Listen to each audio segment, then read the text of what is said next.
El libro de los mártires de John Foxe. Tercera parte. Relato de la Inquisición. Cuando la religión reformada comenzó a difundir la luz del Evangelio en la Iglesia, el Papa consideró necesario tomar medidas para evitar su influencia. Por ello, instituyó un número de inquisidores, es decir, personas encargadas de buscar, capturar y castigar a los herejes, como llamaban los papistas a los reformados. A la cabeza de estos inquisidores estaba un hombre llamado Domingo, quien había sido canonizado por el Papa para dar mayor respeto a su autoridad. Domingo y los demás inquisidores se dispersaron por varios países católicos romanos y trataron a los protestantes con la máxima severidad. Con el tiempo, el Papa, al no encontrar útiles a estos inquisidores itinerantes como había imaginado, decidió establecer tribunales fijos y regulares de Inquisición. Tras esta orden, el primer tribunal de Inquisición se estableció en la ciudad de Toulouse, y Domingo se convirtió en el primer inquisidor regular, como antes lo había sido como inquisidor itinerante. Pronto se erigieron tribunales de Inquisición en varios países, pero la Inquisición española se convirtió en la más poderosa y temida de todas. Incluso los reyes de España, aunque absolutos en otros aspectos, aprendieron a temer el poder de los señores de la Inquisición, y las horribles crueldades que ejercían obligaban a muchos, que disentían de los católicos romanos, a ocultar cuidadosamente sus opiniones. Los monjes papistas más celosos y quienes obedecían más implícitamente a la Iglesia de Roma eran los dominicos y los franciscanos. Por eso, el Papa consideró apropiado investirlos con el derecho exclusivo de presidir los distintos tribunales de Inquisición, dándole poderes ilimitados como jueces delegados por él y representantes directos de su persona. Se les permitió excomulgar o condenar a muerte a quien consideraban oportuno, basándose en la más mínima sospecha de herejía.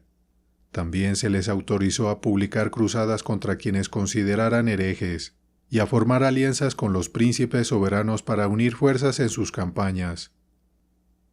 En el año 1244, su poder aumentó aún más gracias al emperador Federico II, quien se declaró protector y amigo de todos los inquisidores y publicó edictos crueles, a saber, que todos los herejes que persistieran en su obstinación fueran quemados, que todos los herejes que se arrepintieran fueran encarcelados de por vida. Este celo del emperador por los inquisidores de la fe católica romana surgió de un rumor propagado por Europa de que pretendía renunciar al cristianismo y convertirse al mahometismo. Por ello, intentó contradecir el rumor con extremo fanatismo, mostrando su apego al papado mediante la crueldad. Los funcionarios de la Inquisición son 3 inquisidores o jueces, un fiscal procurador, 2 secretarios, un magistrado, un mensajero, un receptor, un carcelero, un administrador de bienes confiscados, varios asesores, consejeros, verdugos, médicos cirujanos, porteros, familiares y visitadores, todos bajo juramento de secreto. La principal acusación contra quienes son llevados ante este tribunal es la herejía, que incluye todo lo dicho o escrito contra los artículos del credo o las tradiciones de la Iglesia romana. La Inquisición también se ocupa de los acusados de ser magos y de quienes leen la Biblia en lengua común, el Talmud de los judíos o el Corán de los maometanos. En todo momento, los inquisidores llevan sus procesos con extrema severidad y castigan a quienes los ofenden con crueldad sin igual. Rara vez se muestra misericordia a un protestante, y un judío convertido al cristianismo está lejos de estar seguro. Una defensa en la Inquisición es de poca utilidad para el prisionero, pues solo una sospecha se considera motivo suficiente para condenarlo, y mientras mayor sea su riqueza, mayor será su peligro. La principal razón de las crueldades de los inquisidores es su codicia. Destruyen vidas para apoderarse de propiedades y, bajo el pretexto de celo religioso, despojan a todo individuo que les resulta molesto. A un prisionero de la Inquisición nunca se le permite ver el rostro de su acusador o de los testigos en su contra, sino que se emplean amenazas y torturas para obligarlo a autoculparse y así corroborar la evidencia en su contra.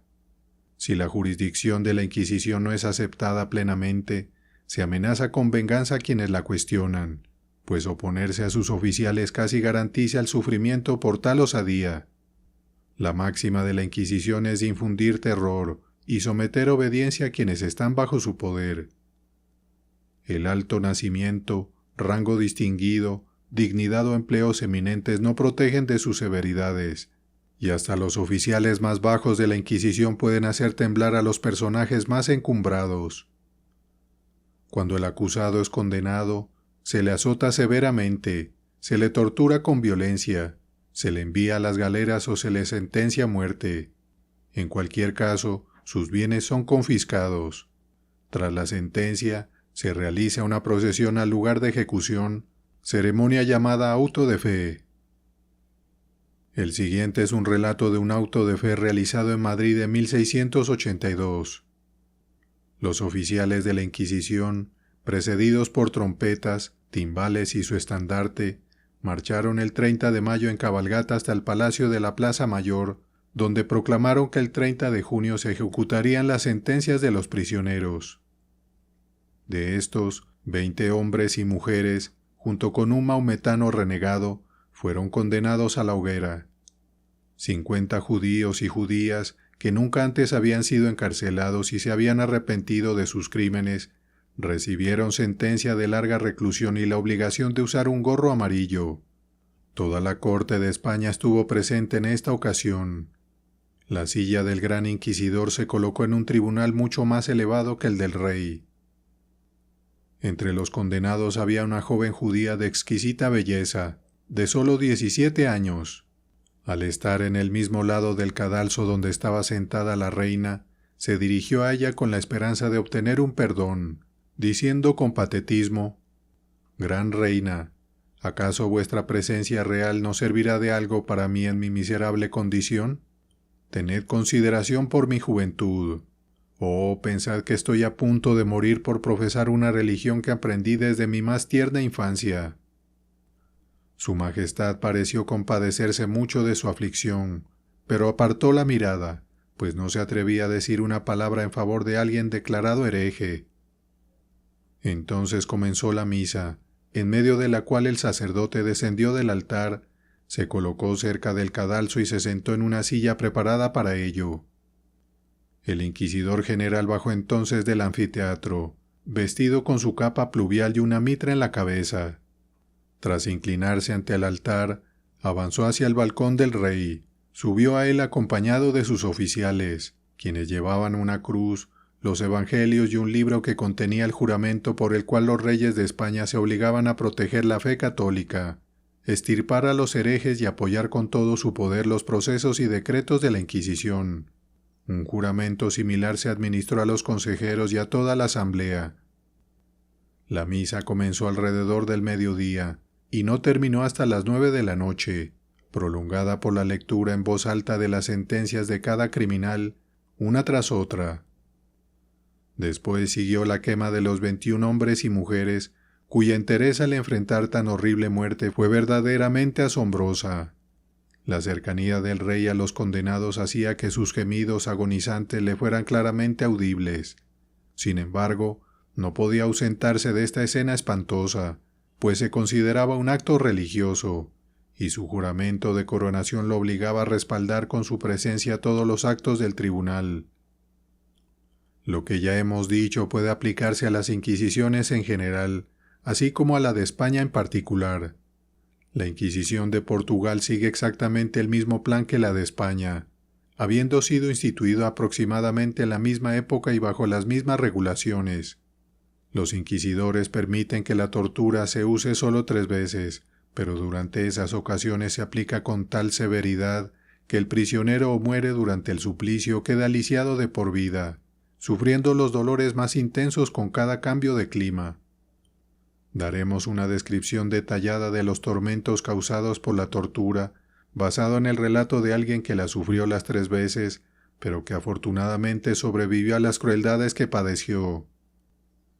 En la primera sesión de tortura, entraron 6 verdugos, lo desnudaron hasta dejarlo en calzoncillos y lo tendieron boca arriba sobre una plataforma elevada a unos pies del suelo. Comenzaron poniéndole un collar de hierro alrededor del cuello y un anillo en cada pie que lo sujetaban a la plataforma. Con sus extremidades estiradas de esta manera, enrollaron 2 cuerdas alrededor de cada muslo. Estas cuerdas pasaban por debajo del cadalso, a través de agujeros hechos para ese propósito, y eran tensadas al mismo tiempo por 4 de los hombres al dar una señal. Es fácil imaginar que los dolores que siguieron fueron intolerables. Las cuerdas, que eran delgadas, cortaban la carne del prisionero hasta el hueso, haciendo que la sangre brotara en 8 lugares distintos donde estaba atado. Como el prisionero persistía en no confesar lo que los inquisidores exigían, las cuerdas se tensaron de esta manera 4 veces seguidas. La forma de aplicar la segunda tortura fue la siguiente. Le forzaron los brazos hacia atrás, de modo que las palmas de sus manos quedaran hacia afuera detrás de él. Luego, mediante una cuerda que ataba sus muñecas y que era girada por un mecanismo, las acercaron gradualmente una a otra, hasta que el dorso de cada mano se tocó y quedaron exactamente paralelas. Como consecuencia de esta violenta contorsión, ambos hombros se dislocaron y una cantidad considerable de sangre salió de su boca. Esta tortura se repitió 3 veces. Después, lo llevaron de nuevo al calabozo y el cirujano le recolocó los huesos dislocados. 2 meses después de la segunda tortura, cuando el prisionero se había recuperado un poco, lo llevaron nuevamente a la sala de torturas, donde, por última vez, lo sometieron a otro tipo de castigo que se aplicó 2 veces sin interrupción. Los verdugos le colocaron una gruesa cadena de hierro alrededor del cuerpo, que cruzaba por el pecho y terminaba en sus muñecas. Luego lo colocaron con la espalda contra un tablón grueso, en cuyos extremos había poleas por las que pasaba una cuerda que sujetaba los extremos de la cadena en sus muñecas. El verdugo, estirando el extremo de esta cuerda mediante un rodillo colocado a cierta distancia detrás de él, presionaba o magullaba su estómago en proporción a lo que se tensaban los extremos de las cadenas. Lo torturaron de esta manera hasta que sus muñecas, al igual que sus hombros, quedaron completamente dislocadas. Sin embargo, los cirujanos la recolocaron rápidamente, pero los bárbaros, aún no satisfechos con este tipo de crueldad, lo sometieron de inmediato a la misma tortura por segunda vez, la cual soportó con igual constancia y determinación, aunque, si es posible, con dolores aún más agudos. Después de esto, lo devolvieron a su calabozo, acompañado por el cirujano para vendar sus heridas y recolocar las partes dislocadas, y allí permaneció hasta el auto de fe, o liberación de la cárcel, cuando fue puesto en libertad, lisiado y enfermo de por vida. Relato del cruel trato y quema de Nicholas Burton, un comerciante inglés en España. El 5º día de noviembre, alrededor del año de nuestro Señor en 1560, el señor Nicholas Burton, ciudadano en algún tiempo de Londres y comerciante, residente en la parroquia de San Bartolomé, quien seguía pacíficamente y tranquilamente su negocio de mercadería, se encontraba en la ciudad de Cádiz, en la región de Andalucía, en España, cuando llegó a su alojamiento un Judas, o, como lo llaman, un familiar de los padres de la Inquisición, quien, preguntando por el mencionado Nicholas Burton, fingió que tenía una carta para entregarle en sus propias manos. De esta manera logró hablar con él de inmediato, y al no tener ninguna carta que entregarle, el mencionado promotor o familiar, movido por el diablo, su amo, cuyo mensajero era, inventó otra mentira, diciendo que tomaría carga para Londres en los barcos que el mencionado Nicholas Burton había fletado, si él lo permitía, lo cual era en parte para saber dónde cargaba sus mercancías, para poder embargarlas, y principalmente para ganar tiempo hasta que el alguacil de la Inquisición llegara y arrestara al cuerpo del mencionado Nicholas Burton, lo cual hicieron de inmediato. Él, al darse cuenta claramente que no podían acusarlo de haber escrito, hablado o hecho algo en ese país contra las leyes eclesiásticas o temporales del mismo reino, les preguntó con valentía qué tenían en su contra para arrestarlo de esa manera y les pidió que declararan la causa y él respondería. Sin embargo, ellos no respondieron nada, sino que le ordenaron con palabras amenazantes que guardara silencio y no les dirigiera ni una palabra. Y así lo llevaron a la sucia prisión común del pueblo de Cádiz, donde permaneció encadenado 14 días entre ladrones. Durante todo este tiempo, instruyó a los pobres prisioneros en la palabra de Dios, de acuerdo con el buen talento que Dios le había dado para ello, y también en el idioma español para expresarla, de modo que ese breve espacio de tiempo logró que varios de esos españoles supersticiosos e ignorantes abrazaran la palabra de Dios y rechazaran sus tradiciones papistas. Cuando los oficiales de la Inquisición se enteraron de esto, lo trasladaron cargado de cadenas hasta allí a una ciudad llamada Sevilla, a una prisión más cruel y estrecha llamada Triana, donde los mencionados padres de la Inquisición procedieron contra él en secreto, según su acostumbrada tiranía cruel, de modo que nunca más se le permitió escribir o hablar con ninguno de su nación, por lo que hasta el día de hoy se desconoce quién fue su acusador. Posteriormente, el 20 de diciembre, llevaron al mencionado Nicholas Burton, junto con un gran número de otros prisioneros por profesar la verdadera religión cristiana, a la ciudad de Sevilla, a un lugar donde los mencionados inquisidores se sentaban en juicio, al que llamaban auto, con una túnica de lona en la que varias partes estaba pintada la figura de un enorme demonio atormentando un alma en llamas de fuego, y en su cabeza un gorro del mismo diseño. Le sacaron la lengua de la boca con un palo partido sujeto a ella, para que no pudiera expresar su conciencia y fe al pueblo, y así lo colocaron junto a otro inglés de Southampton, y varios otros hombres condenados por motivos religiosos, tanto franceses como españoles, en un cadalso frente a la mencionada Inquisición, donde se leyeron y pronunciaron sus sentencias y condenas en su contra. E inmediatamente después de dictadas dichas sentencias, lo llevaron desde allí al lugar de ejecución fuera de la ciudad, donde los quemaron con la mayor crueldad, por cuya fe constante se ha alabado Dios. Este Nicholas Burton, durante el camino y en las llamas del fuego, tenía un rostro tan alegre, abrazando la muerte con toda paciencia y gozo, que los verdugos y enemigos que estaban cerca dijeron que el diablo se había llevado su alma antes de llegar al fuego, y por eso decían que ya no sentía dolor. Sucedió que después del arresto del mencionado Nicholas Burton, inmediatamente todos los bienes y mercancías que había llevado consigo a España para comerciar fueron, según su costumbre habitual, confiscados y puestos en secuestro, entre los cuales también incluyeron muchos que pertenecían a otro comerciante inglés, para quien él actuaba como factor. En cuanto llegó la noticia al comerciante tanto del encarcelamiento de su factor como del embargo de sus bienes, envió a su apoderado a España, con autorización para reclamar sus bienes y exigirlos, cuyo nombre era John Fronton, ciudadano de Bristol. Cuando su apoderado llegó a Sevilla y presentó todos sus documentos a la Santa Casa, solicitando que le fueran entregados dichos bienes, le respondieron que debía presentar una demanda formal y contratar un abogado, todo esto sin duda para retrasarlo, y por cortesía le asignaron a alguien para redactar su petición y otros memoriales similares que debía presentar ante su sagrado tribunal, cobrándole 8 reales por cada documento, aunque estos no le servirían de más provecho que si no hubiera presentado ninguno.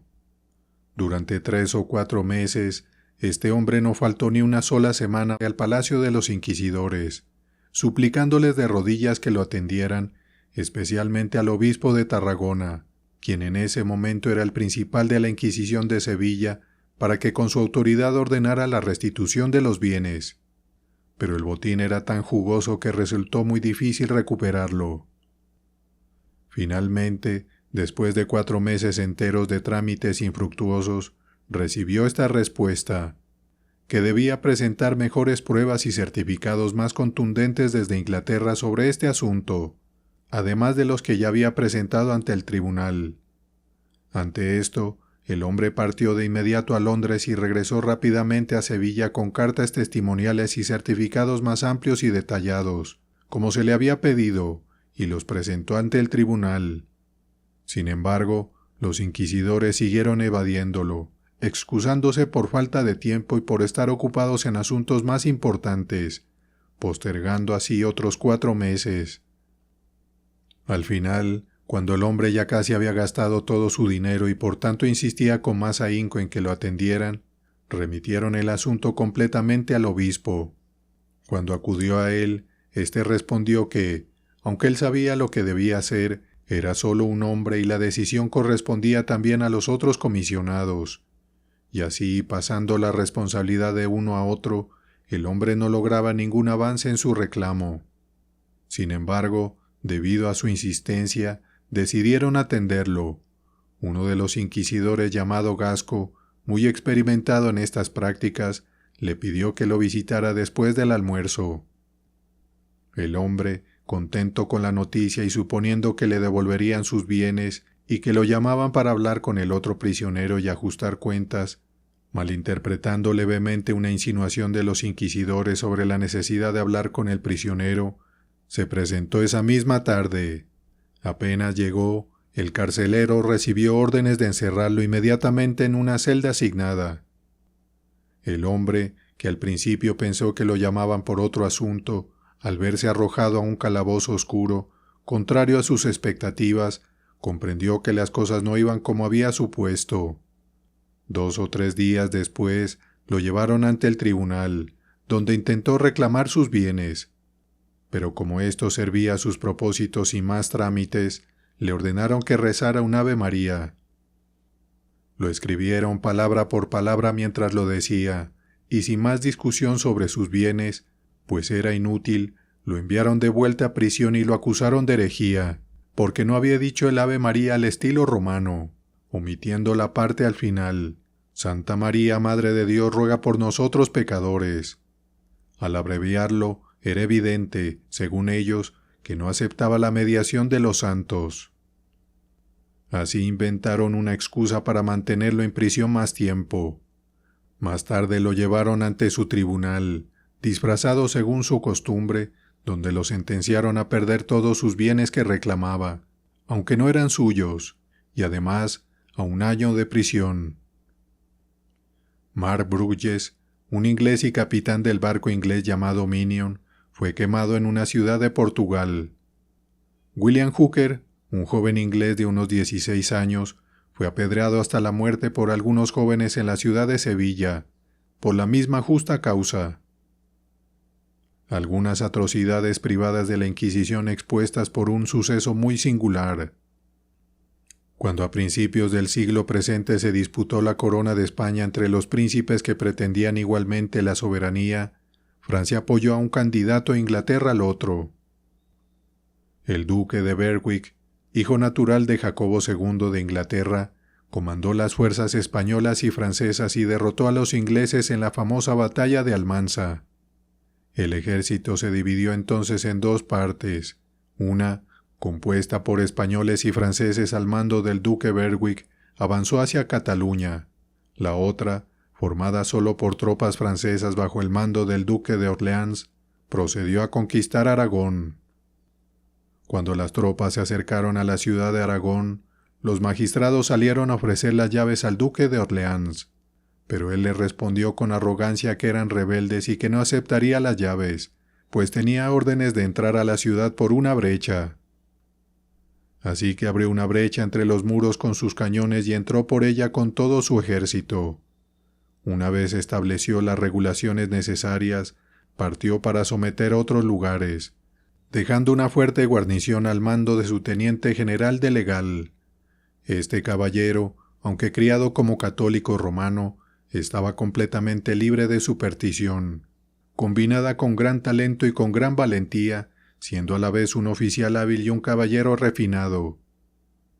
Antes de partir, el duque había ordenado que se impusieran fuertes contribuciones a la ciudad de la siguiente manera: que los magistrados y principales habitantes pagaran 1000 coronas mensuales para la mesa del duque, que cada casa pagara una pistola, lo que ascendería mensualmente a casi 18,000 libras, que cada convento y monasterio pagara un donativo proporcional a sus riquezas y rentas. Las 2 últimas contribuciones se destinarían al mantenimiento del ejército, El dinero recaudado a los magistrados y a cada casa se pagó de inmediato, pero cuando los encargados acudieron a los conventos y monasterios, descubrieron que los eclesiásticos no estaban tan dispuestos como los demás a soltar su dinero. Sobre los donativos que debían pagar los clérigos, el colegio de los jesuitas, 2,000 pistolas, carmelitas, 1,000, agustinos, 1,000, dominicos, 1,000. De Legal envió a los jesuitas una orden perentoria para que pagaran el dinero de inmediato.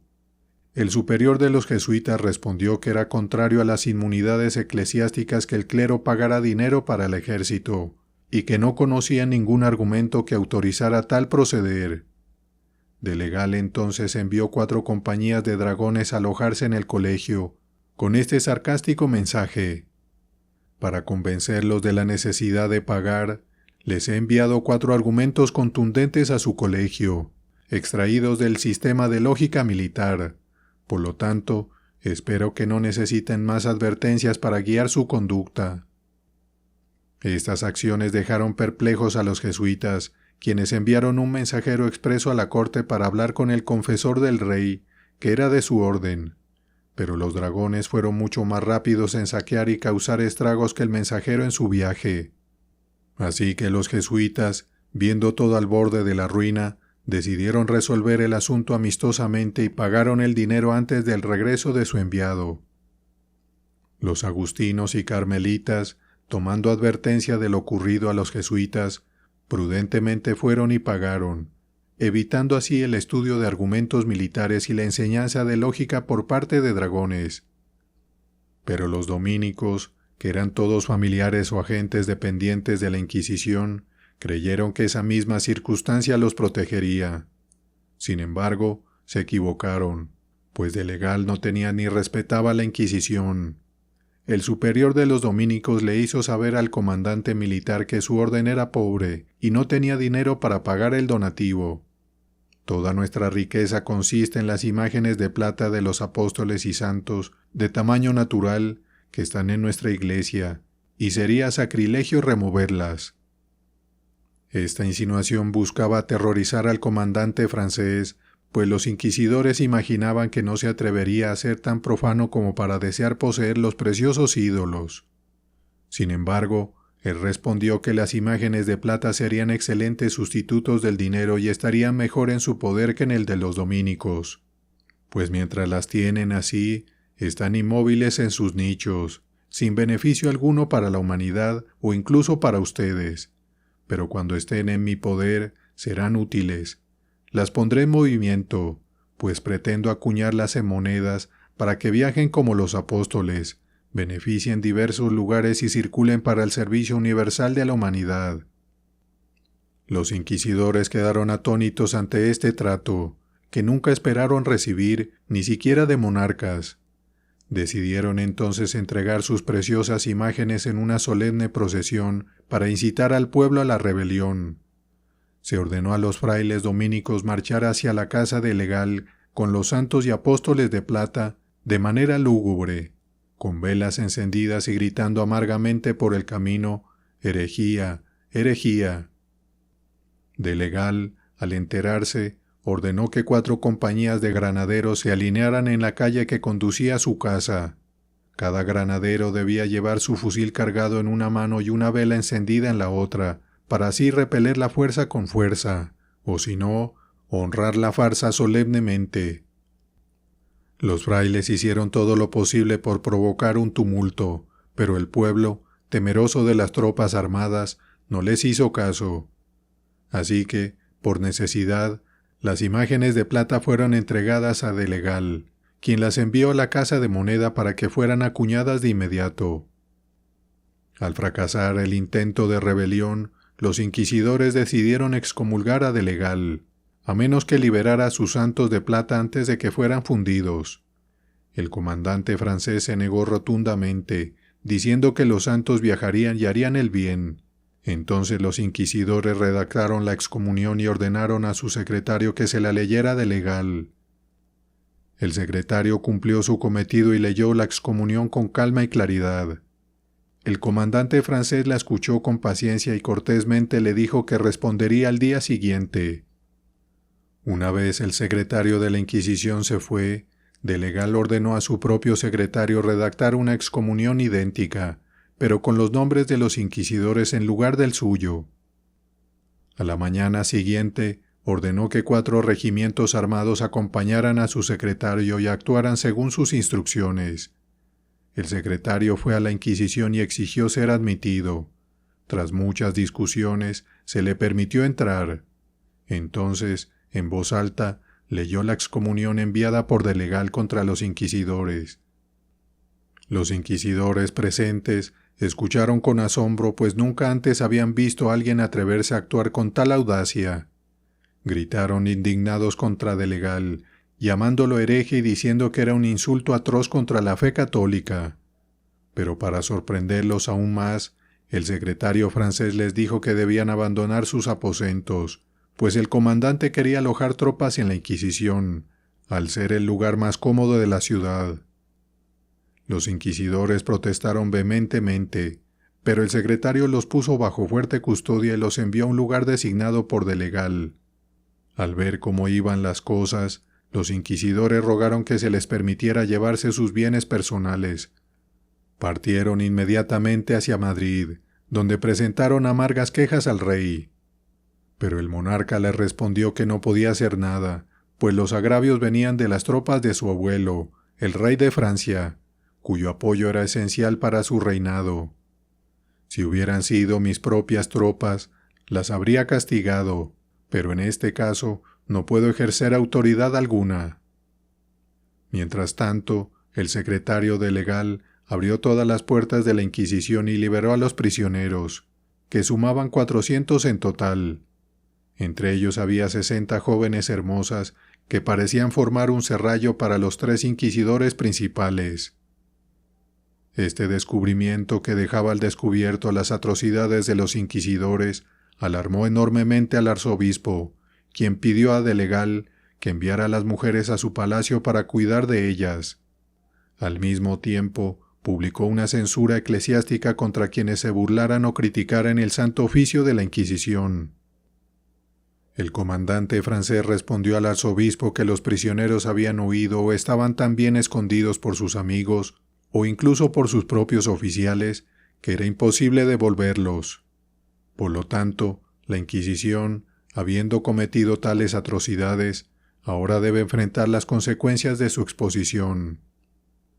Una de las damas liberada de su cautiverio se casó posteriormente con el mismo oficial francés que abrió la puerta de su calabozo y la liberó. La dama relató las siguientes circunstancias a su esposo y a Gavin, autor de la llave maestra del papado, de quien hemos extraído los detalles más relevantes. Un día, cuenta la dama, fui con mi madre a visitar a la condesa Taraz, y allí conocí a don Francisco Tirregón, su confesor y segundo inquisidor del Santo Oficio. Después de tomar chocolate, me preguntó mi edad, el nombre de mi confesor y muchas cuestiones intrincadas sobre religión. La severidad de su rostro me asustó, y al notarlo, le dijo a la condesa que me tranquilizara, pues no era tan severo como parecía. Luego me halagó de una manera muy amable, me ofreció su mano, que besé con gran reverencia y modestia, y al despedirse, pronunció estas palabras: «Mi querida niña, me acordaré de ti hasta la próxima vez». En ese momento no capté el significado de sus palabras, pues era inexperta en asuntos de galantería, ya que apenas tenía 15 años. Pero, desgraciadamente, sí se acordó de mí. Esa misma noche, cuando toda mi familia estaba en la cama, oímos fuertes golpes en la puerta. La sirvienta, que dormía en mi habitación, fue a la ventana y preguntó quién era. La respuesta fue: «El Santo Oficio». Al oír esto grité: «Padre, padre, querido padre, estoy perdida para siempre». Mi padre se levantó y vino a verme para saber por qué gritaba. Le dije que los inquisidores estaban en la puerta. En lugar de protegerme, bajó rápidamente las escaleras y, temiendo que la sirvienta fuera demasiado lenta, abrió él mismo la puerta. Tan abyecto y servil era su miedo supersticioso. Al enterarse que venían por mí, me entregó a los oficiales con sumisión. Me metieron a la fuerza en un carruaje, vestida solo con una falda y un manto, pues no me permitieron tomar nada más. Estaba tan aterrorizada que creí que moriría esa misma noche. Pero imaginen mi sorpresa cuando me llevaron a una habitación decorada con toda la elegancia que el gusto y la opulencia podían ofrecer. Poco después, una sirvienta apareció con una bandeja de plata que llevaba dulces y agua de canela. Me pidió que tomara algo antes de acostarme, pero le dije que no podía y le rogué que me dijera si me ejecutarían esa noche. ¿Ejecutarla?, exclamó. No ha venido aquí para morir, sino para vivir como una princesa. No le faltará nada, excepto la libertad de salir. Así que no tema y duerma tranquila, pues mañana verá maravillas en esta casa.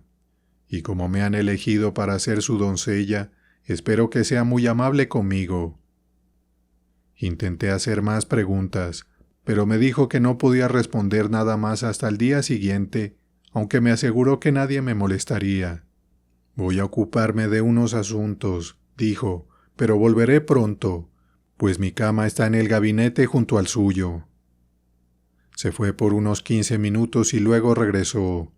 Señora, dijo, dígame a qué hora desea su chocolate por la mañana. Esto me sorprendió tanto que, en lugar de responder, le pregunté su nombre. Me llamo María, contestó. María, dije, por el amor de Dios, dime si me han traído aquí para matarme o no. Ya se lo he dicho, respondió. Ha venido para ser una de las damas más felices del mundo.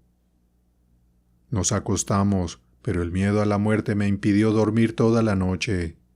María se despertó y se sorprendió al verme levantada, pero pronto se vistió y tras ausentarse media hora, regresó con 2 tazas de chocolate y 2 galletas en un plato de plata. Bebí una taza y le pedí que tomara la otra. Cuando terminamos le pregunté, «Bueno, María, ¿puedes decirme por qué me han traído aquí?»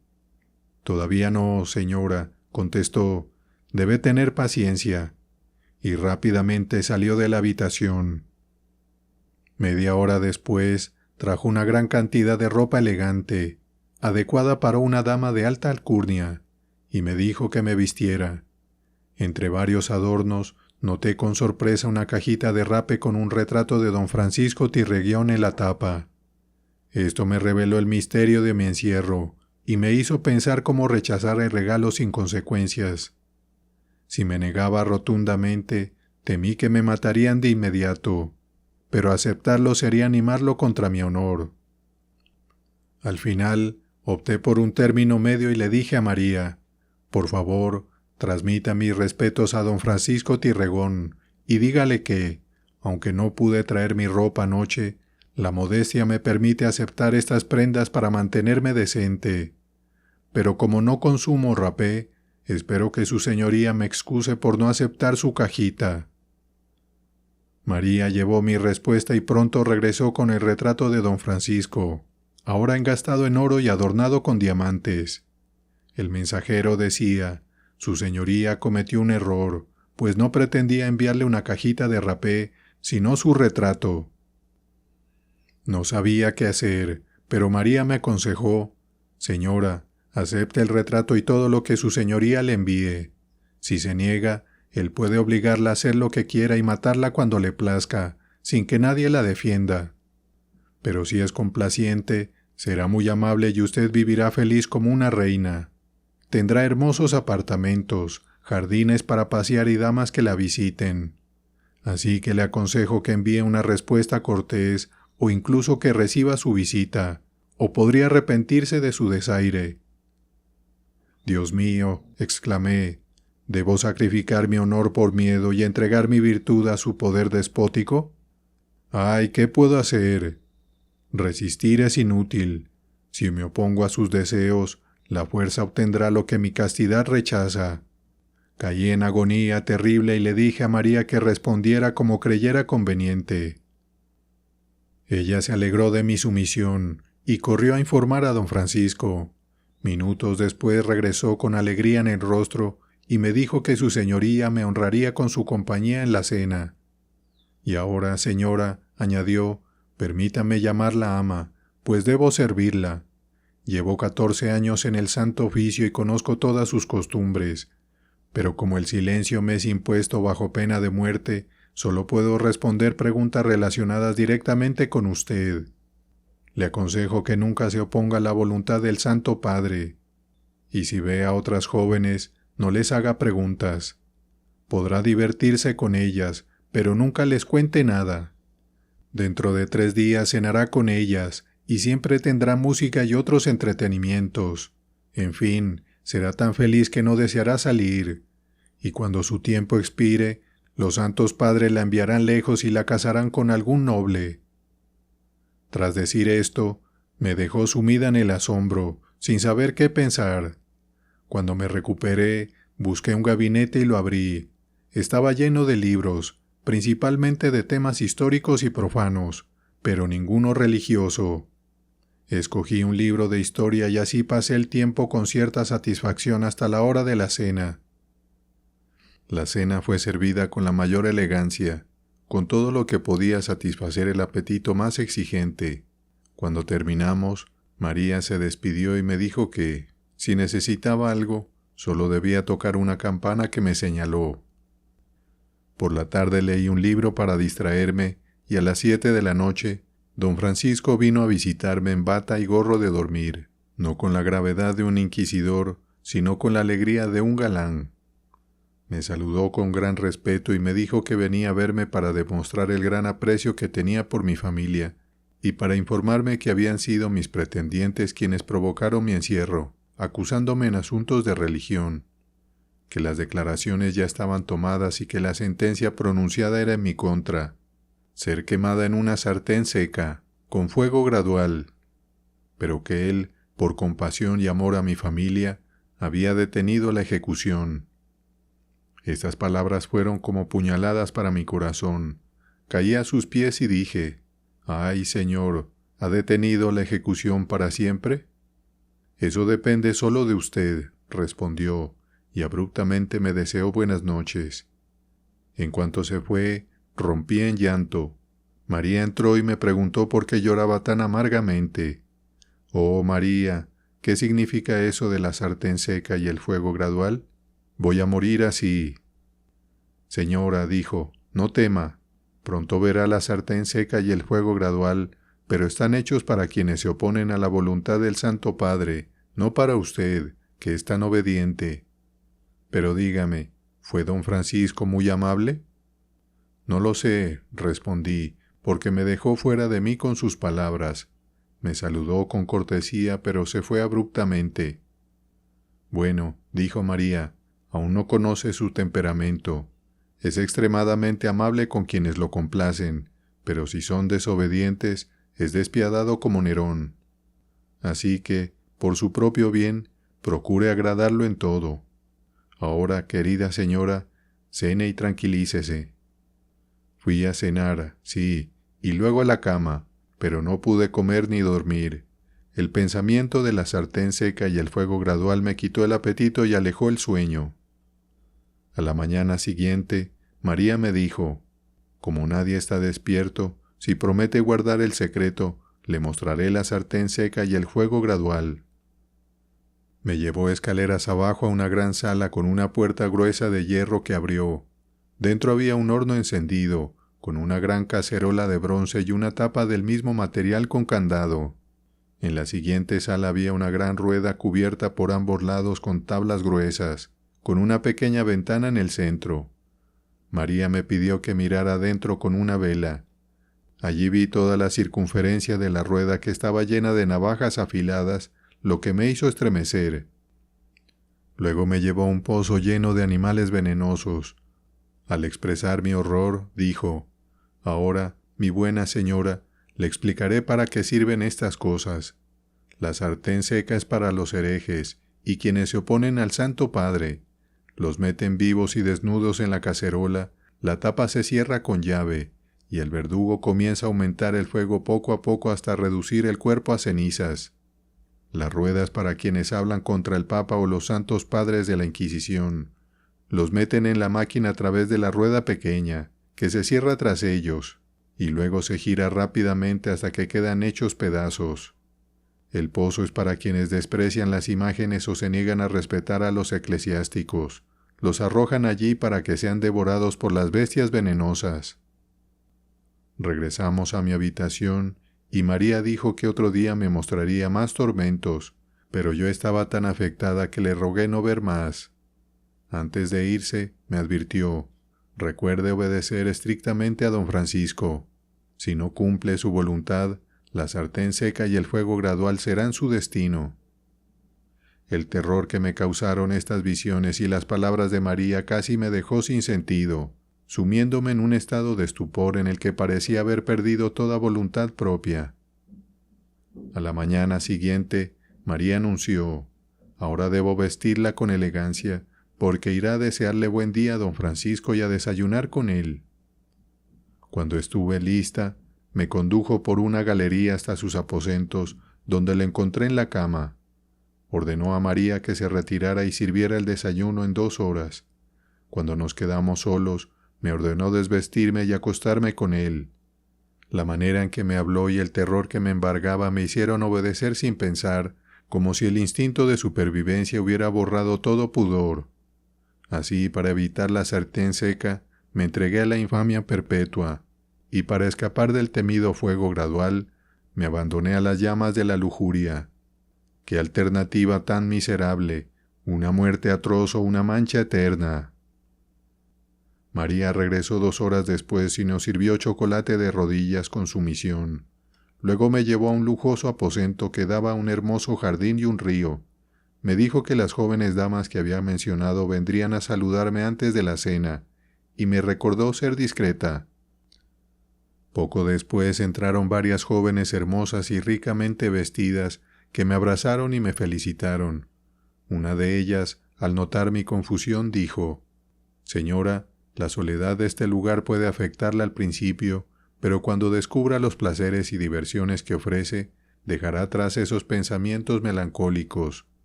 Hoy la invitamos a cenar con nosotras y a partir de ahora, 3 días a la semana».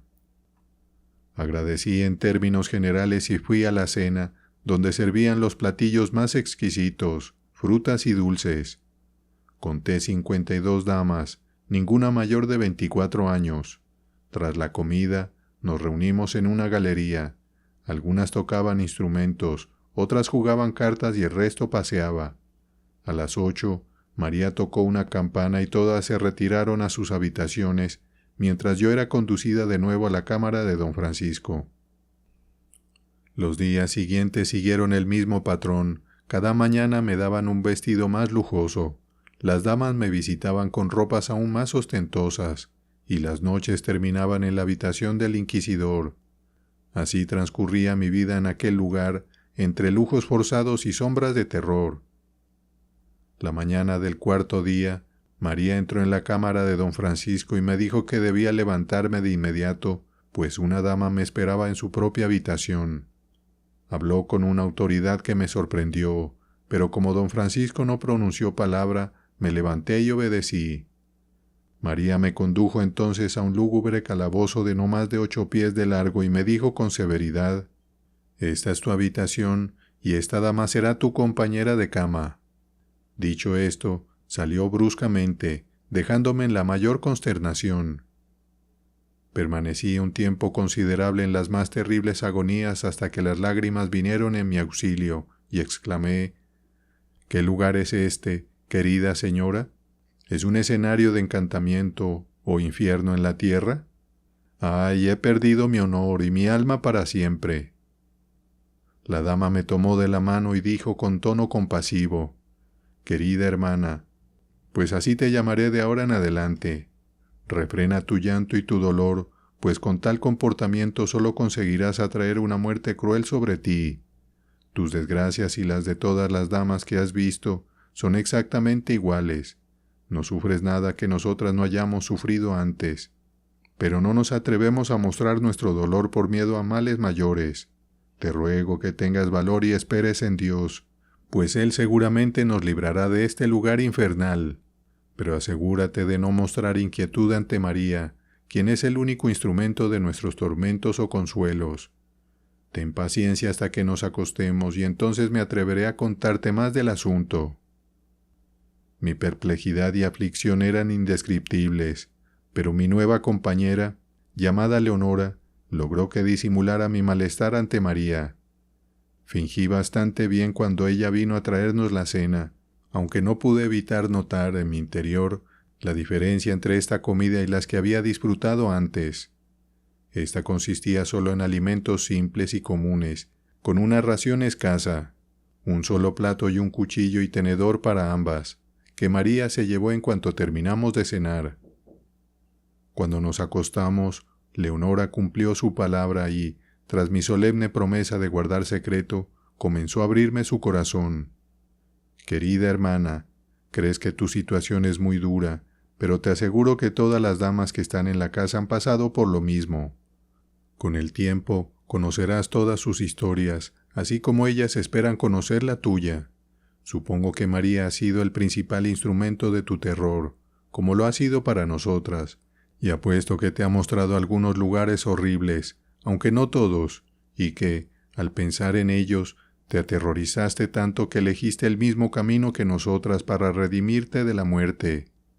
Por lo que nos ha pasado, sabemos que don Francisco ha sido tu Nerón, tu tirano, pues los 3 colores de nuestra ropa son las señales distintivas de los 3 santos padres. La seda roja pertenece a don Francisco, la azul a don Guerrero, y la verde a don Aliga, y siempre dan esos colores después de la farsa de cambiar de vestimenta y de las efímeras recreaciones, a las damas que traen aquí para sus respectivos usos. Se nos ordena estrictamente mostrar todas las demostraciones de alegría y estar muy animadas durante 3 días cuando una nueva dama llega entre nosotras, como hicimos contigo, y como tú ahora deberás hacer con otras. Pero después vivimos como las más miserables prisioneras, sin ver a nadie más que a María y a las otras sirvientas, sobre quienes María tiene cierta superioridad, pues actúa como un ama de llaves. Cenamos todas en el gran salón los 3 días de la semana, y cuando alguno de los inquisidores desea una de sus esclavas, María viene alrededor de las 9 y la lleva a sus aposentos. Algunas noches, María deja las puertas de nuestras habitaciones abiertas, y esa es la señal de que uno de los inquisidores tiene intención de venir esa noche, pero viene tan silenciosamente que ignoramos si es nuestro patrón o no. Si alguna de nosotras queda embarazada, la trasladan a una habitación mejor hasta que da luz, pero durante todo su embarazo no ve a nadie más que a la persona designada para atenderla. En cuanto nace el niño, se lo llevan y no sabemos a dónde, pues nunca más se menciona una sola palabra al respecto. Llevo 6 años en esta casa. No tenía 14 cuando los oficiales me arrancaron de la casa de mi padre y he tenido un hijo. En este momento hay 52 jóvenes damas en la casa, pero cada año perdemos a 6 u 8, aunque no sabemos qué les ocurre o a dónde las envían. Sin embargo, esto no reduce nuestro número, pues siempre traen nuevas para reemplazar a las que se van, y recuerdo haber llegado a ver 73 damas aquí juntas.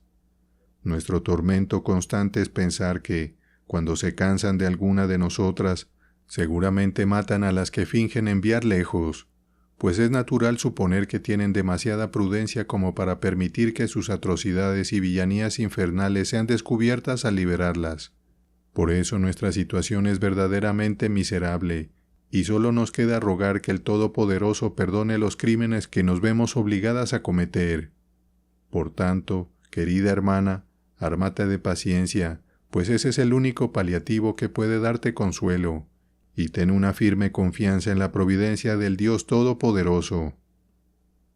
El discurso de Leonora me afectó profundamente, pero con el tiempo comprobé que todo era tal como me lo había dicho, y me esforcé por parecer lo más alegre posible ante María.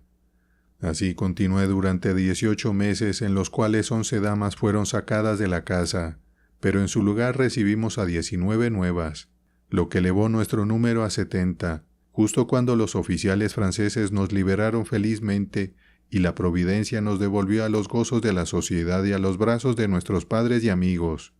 En ese día feliz, la puerta de mi calabozo fue abierta por el caballero que ahora es mi esposo, quien con la mayor rapidez envió a Leonora y a mí a la casa de su padre, y poco después de que terminó la campaña, cuando regresó a casa, consideró apropiado hacerme su esposa, situación en la que disfruto de una recompensa por todas las miserias que antes sufrí. De la narración anterior es evidente que los inquisidores son un grupo de villanos libidinosos, alejados de toda idea justa de religión y totalmente desprovistos de humanidad. Aquellos que poseen riqueza, belleza o sentimientos liberales seguro encontrarán enemigos en ellos. La avaricia, la lujuria y los prejuicios son sus pasiones dominantes, y sacrifican toda ley, humana y divina, para satisfacer sus deseos predominantes. Su supuesta piedad es afectación, su pretendida compasión hipocresía, su justicia depende de su voluntad, y sus castigos equitativos se basan en sus prejuicios. Nadie está a salvo de ellos, todos los rangos caen igualmente víctimas de su orgullo, su poder, su avaricia o su aversión. Algunos podrían sugerir que es extraño que las cabezas coronadas y los nobles eminentes no hayan intentado aplastar el poder de la Inquisición y reducir la autoridad de esos tiranos eclesiásticos, de cuyas garras despiadadas ni sus familias ni ellos mismos están a salvo. Pero, por asombroso que sea, la superstición en este caso siempre ha vencido al sentido común y la costumbre ha operado en contra de la razón. Un príncipe, de hecho, intentó abolir la Inquisición, pero perdió la vida antes de convertirse en rey, y, por lo tanto, antes de tener el poder para hacerlo, pues solo la insinuación de su diseño le costó la destrucción. Este fue aquel amable príncipe don Carlos, hijo de Felipe II, rey de España, y nieto del célebre emperador Carlos V. Don Carlos poseía todas las buenas cualidades de su abuelo sin ninguna de las malas de su padre, y era un príncipe de gran vivacidad, admirable erudición y la disposición más amable. Tenía suficiente sentido para ver los errores del papado y aborrecía el mismo nombre de la Inquisición. Invectivo públicamente contra la institución, ridiculizó la afectada piedad de los inquisidores, hizo todo lo posible por exponer sus atroces acciones e incluso declaró que, si alguna vez llegaba al trono, aboliría la Inquisición y exterminaría a sus agentes. Estas cosas fueron suficientes para irritar a los inquisidores contra el príncipe. Por ello, enfocaron sus esfuerzos en vengarse y determinaron su destrucción. Los inquisidores emplearon entonces a todos sus agentes y emisarios para difundir insinuaciones arteras contra el príncipe, logrando finalmente levantar tal espíritu de descontento entre el pueblo que el rey se vio obligado a alejar a don Carlos de la corte. No conformes con esto, persiguieron incluso a sus amigos, obligando al rey a desterrar también a don Juan de Austria, su propio hermano, y por lo tanto tío del príncipe, junto con el príncipe de Parma, sobrino del rey y primo del príncipe, pues sabían que ambos tenían un afecto sincero e inquebrantable hacia don Carlos. Algunos años después, el príncipe mostró gran clemencia y favor hacia los protestantes en los Países Bajos, lo que provocó que la Inquisición clamara contra él, declarando que, como esas personas eran herejes, el príncipe mismo debía hacerlo por apoyarlos. En resumen, ganaron tal influencia sobre la mente del rey, absolutamente esclavo de la superstición, que, aunque resulte chocante, éste sacrificó los sentimientos naturales ante el fanatismo y, por temor a incurrir en la ira de la Inquisición, entregó a su único hijo, dictando personalmente su sentencia de muerte. Al príncipe se le concedió lo que llamaron un indulto, elegir la forma de su muerte. Con estoicismo romano, el desdichado joven héroe escogió el desangramiento en un baño caliente.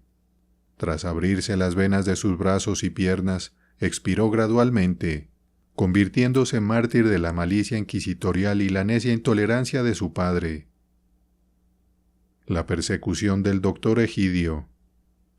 El doctor Egidio se educó en la Universidad de Alcalá, donde obtuvo sus grados académicos y se especializó en el estudio de las Sagradas Escrituras y la teología escolástica.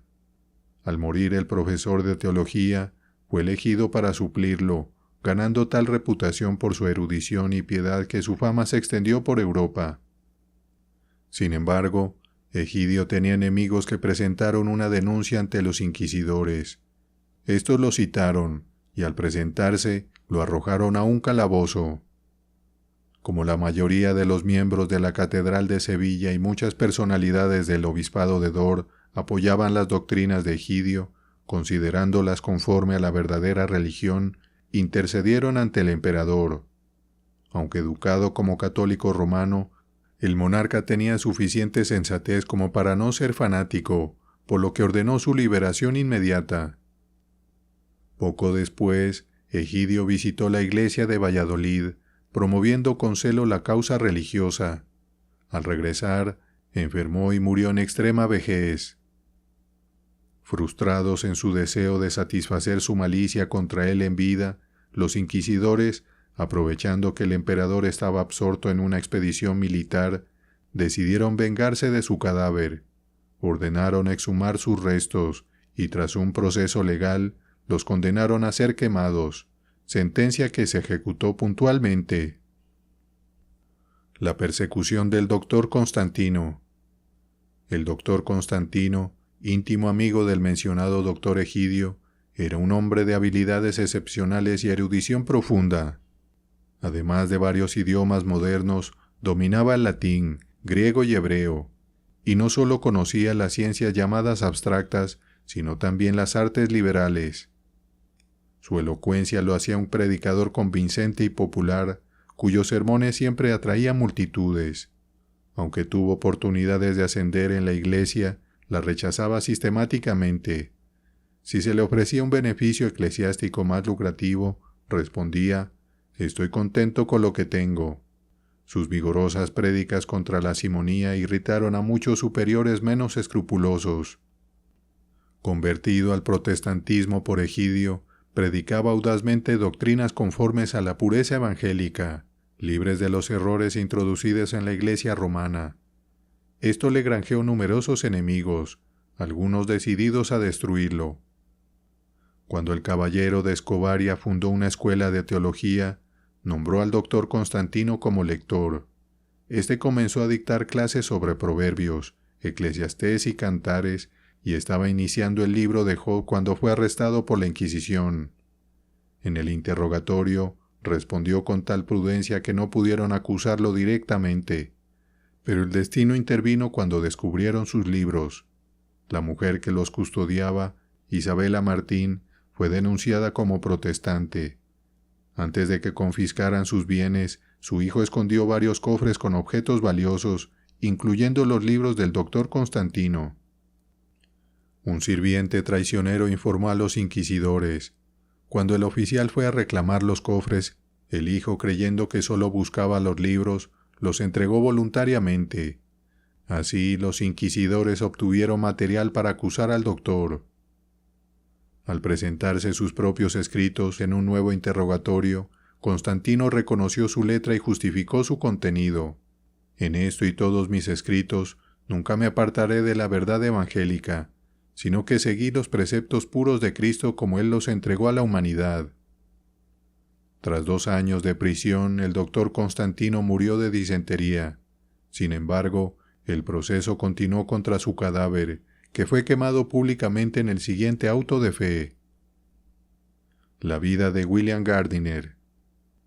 William Gardiner nació en Bristol, recibió una educación aceptable y a la edad apropiada quedó bajo el cuidado de un comerciante llamado Paget. A los 26 años, su maestro lo envió a Lisboa para actuar como factor. Allí se dedicó al estudio del idioma portugués, ejecutó sus negocios con diligencia y rapidez y se comportó con la más atractiva afabilidad con todas las personas con quienes tuvo relación. Conversaba en privado con algunos a quienes sabía que eran protestantes fervientes y al mismo tiempo evitaba cuidadosamente ofender a los católicos romanos. Sin embargo, hasta ese momento no había entrado en ninguna de las iglesias papistas. Al celebrarse el matrimonio entre el hijo del rey de Portugal y la infanta de España, el día de la boda, el novio, la novia y toda la corte fueron a la catedral, acompañados por multitudes de todas las clases sociales, y entre ellos William Gardiner, quien permaneció durante toda la ceremonia y quedó profundamente consternado por las supersticiones que presenció. El culto erróneo que había visto lo perturbó profundamente. Le resultaba miserable ver a todo un país hundido en tal idolatría, cuando la verdad del Evangelio podía obtenerse tan fácilmente. Por lo tanto, concibió el imprudente, aunque loable designio de reformar Portugal o perecer en el intento, y decidió sacrificar su prudencia a su celo, aunque eso lo convertiría en un mártir. Con este fin, arregló todos sus asuntos mundanos, pagó sus deudas, cerró sus libros y consignó su mercancía. El domingo siguiente volvió a la catedral con un Nuevo Testamento en la mano y se colocó cerca del altar. El rey y la corte aparecieron pronto, y un cardenal comenzó la misa en la parte de la ceremonia en la que la gente adora la hostia. Gardiner no pudo contenerse más, y saltando hacia el cardenal, le arrebató la hostia y la pisoteó. Esta acción dejó atónita a toda la congregación, y una persona sacó una daga, hirió a Gardiner en el hombro, y habría repetido el golpe para acabar con él si el rey no le hubiera ordenado que se detuviera. Gardiner, llevado ante el rey, respondió a la pregunta del monarca sobre su nacionalidad. «Soy inglés de nacimiento, protestante por religión y comerciante por ocupación. Lo que he hecho no es por desprecio a su persona real, Dios no lo permita, sino por una indignación honesta al ver las ridículas supersticiones y las groseras idolatrías que se practican aquí». El rey, pensando que alguien lo había incitado a actuar así, preguntó quién era su cómplice, a lo que respondió: «Solo mi propia conciencia. No arriesgaría lo que he hecho por ningún hombre vivo, pero le debo eso y todos los demás servicios a Dios». Gardiner fue enviado a prisión y se emitió una orden general para arrestar a todos los ingleses en Lisboa. Esta orden se ejecutó en gran medida, algunos escaparon, y muchas personas inocentes fueron torturadas para que confesaran si sabían algo del asunto. En particular, una persona que residía en la misma casa que Gardiner fue tratada con una barbarie sin precedentes para que confesara algo que pudiera arrojar luz sobre el asunto. El propio Gardiner fue atormentado de la manera más dolorosa, pero en medio de todos sus tormentos se enorgullecía de su acción. Al ser condenado a muerte, se encendió un gran fuego cerca de la horca. Gardiner fue izado a la horca con poleas y luego bajado cerca del fuego, pero no lo suficiente como para tocarlo. Lo quemaron, o más bien lo asaron lentamente. Sin embargo, soportó sus sufrimientos con paciencia y entregó su alma al Señor con alegría. Es notable que algunas de las chispas del fuego que consumió a Gardiner fueron arrastradas hacia el puerto, quemaron uno de los barcos de guerra del rey y causaron otros daños considerables. Los ingleses arrestados en esta ocasión fueron liberados poco después de la muerte de Gardiner, excepto la persona que residía en la misma casa que él, quien estuvo detenida 2 años antes de poder obtener su libertad. Relato de la vida y sufrimientos de Sir William Ligwood, natural de Escocia. Este caballero descendía de una buena familia, y teniendo una propensión natural por los viajes, deambuló desde muy joven por las islas del norte y del oeste. Después visitó Francia, Alemania, Suiza y España.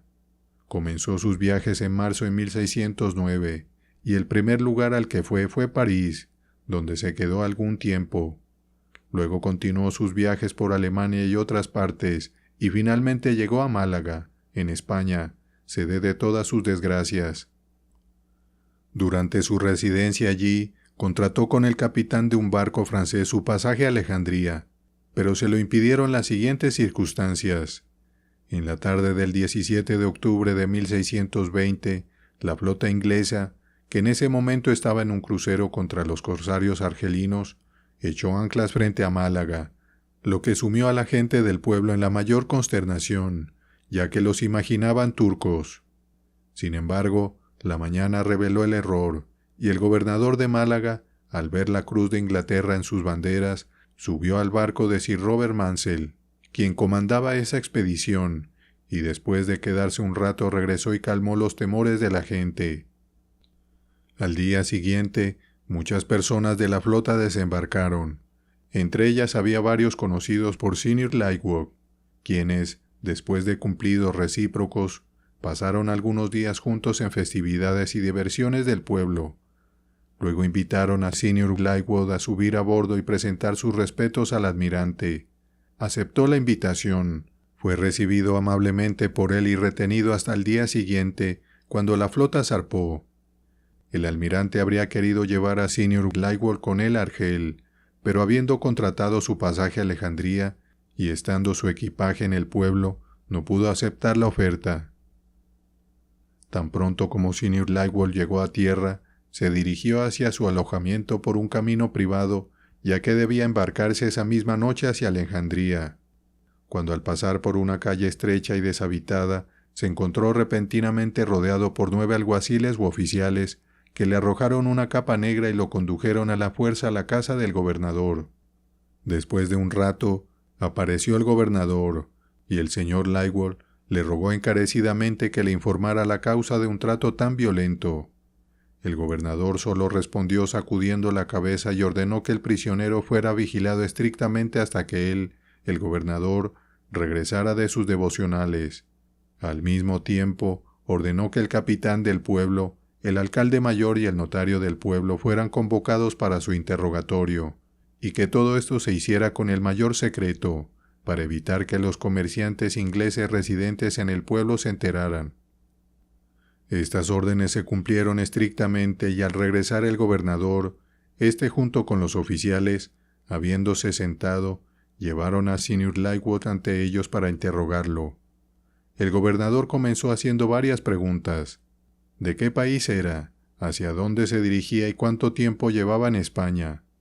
El prisionero, después de responder estas y otras preguntas, fue conducido a un gabinete donde, poco después, fue visitado por el capitán del pueblo, quien le preguntó si alguna vez había estado en Sevilla o si había llegado recientemente de allí, y dándole palmaditas en las mejillas con aire de amistad, le rogó que dijera la verdad. Porque, dijo, tu propio semblante muestra que hay algo oculto en tu mente, que la prudencia debería llevarte a revelar. Sin embargo, al no lograr sacarle nada al prisionero, lo dejó e informó lo mismo al gobernador y a los demás oficiales. Entonces llevaron nuevamente a Sir Lightwood ante ellos, presentaron una acusación general en su contra y lo obligaron a jurar que respondería con veracidad a las preguntas que le hicieran. El gobernador procedió a preguntar sobre el rango del comandante inglés y la opinión del prisionero sobre los motivos que lo llevaron a rechazar la invitación para desembarcar. También exigió los nombres de los capitanes ingleses en el escuadrón y qué conocimiento tenía sobre el embarque o los preparativos antes de su salida de Inglaterra. Las respuestas a las diversas preguntas fueron registradas por escrito por el notario, pero el grupo pareció sorprendido por su negativa a conocer los detalles de la flota, especialmente el gobernador, quien dijo: «Mientes, eres un traidor y un espía, y viniste directamente de Inglaterra para favorecer y apoyar los planes proyectados contra España. Has estado 9 meses en Sevilla para obtener información sobre cuándo se esperaba que la Armada Española regresara de las Indias».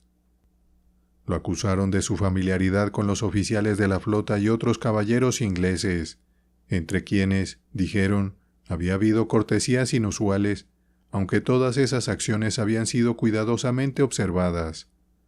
Además, para rematar y dejar la verdad fuera de toda duda, afirmaron que había venido de un consejo de guerra celebrado esa mañana en el barco del almirante para ejecutar las órdenes asignadas.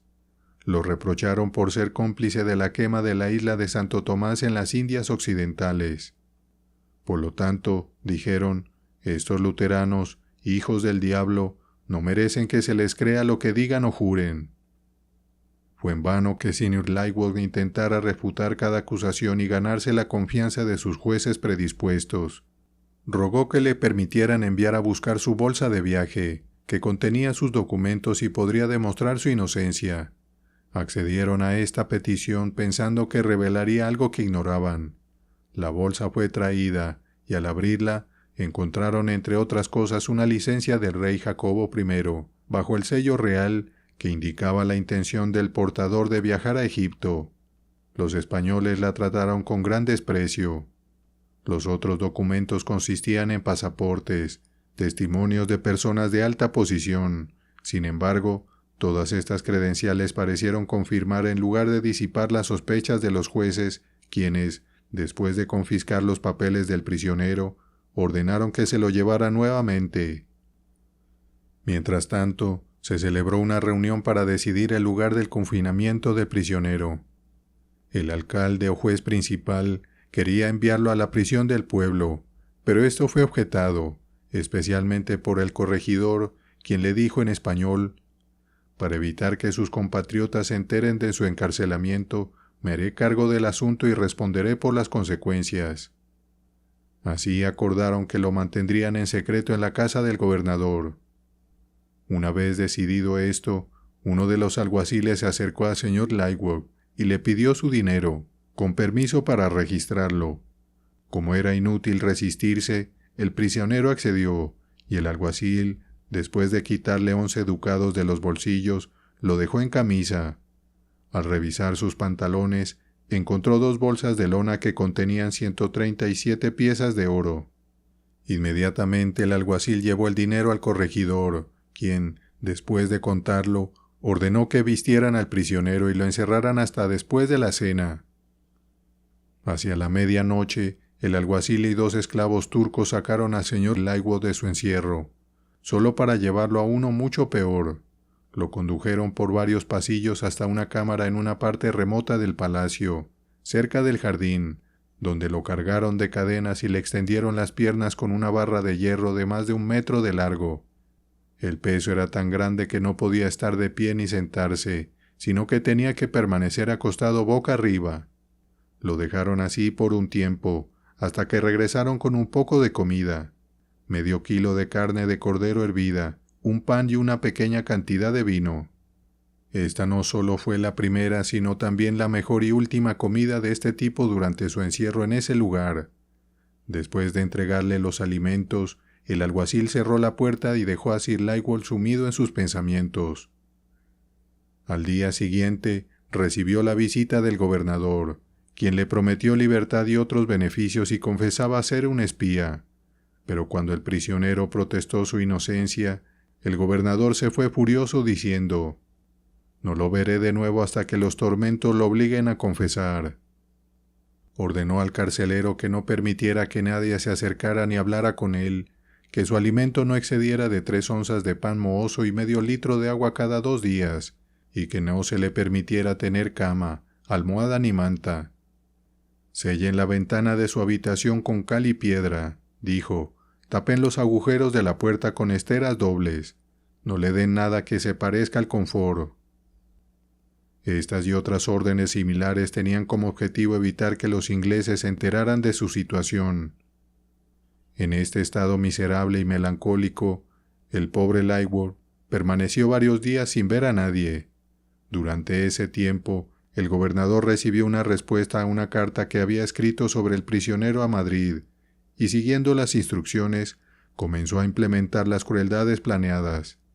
Se apresuraron porque se acercaban las festividades navideñas, y ya habían pasado 47 días desde su encarcelamiento.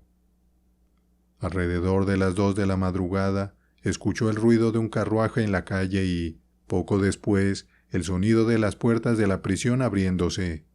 No había dormido en 2 noches. El hambre, el dolor y las reflexiones melancólicas le habían impedido descansar. Poco después de que se abrieron las puertas de la prisión, los 9 alguaciles que lo habían capturado inicialmente entraron al lugar donde yacía, y sin pronunciar palabra, lo condujeron con sus grilletes a través de la casa hacia la calle, donde esperaba un carruaje. Lo colocaron boca arriba en el fondo del carruaje, incapaz de sentarse. 2 de los alguaciles viajaron con él, mientras los demás caminaban junto al carruaje, todos guardando el más absoluto silencio. Lo llevaron a una casa de prensado de uvas, a 1 legua del pueblo, donde habían trasladado en secreto un potro de tortura. Allí lo encerraron esa noche.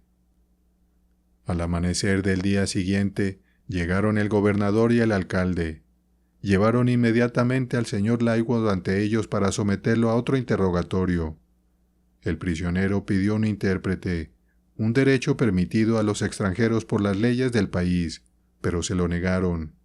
Tampoco le permitieron apelar a Madrid, el Tribunal Superior. Después de un largo interrogatorio que duró desde la mañana hasta la noche, sus respuestas coincidieron exactamente con lo que había dicho antes, por lo que declararon que las había memorizado, sin la menor contradicción. Sin embargo, insistieron en que confesara plenamente, es decir, que se autoinculpara de crímenes nunca cometidos. El gobernador añadió: «Aún estás en mi poder, puedo liberarte si accedes, si no, debo entregarte al alcalde». Como el señor Lightwood persistía en su inocencia, el gobernador ordenó al notario redactar una orden para entregarlo al alcalde y torturarlo. En consecuencia, los alguaciles lo condujeron al final de una galería de piedra donde estaba el potro. El verdugo le quitó los grilletes, lo que le causó un dolor extremo, ya que los pernos estaban tan ajustados que el martillo le arrancó media pulgada del talón al forzarlos.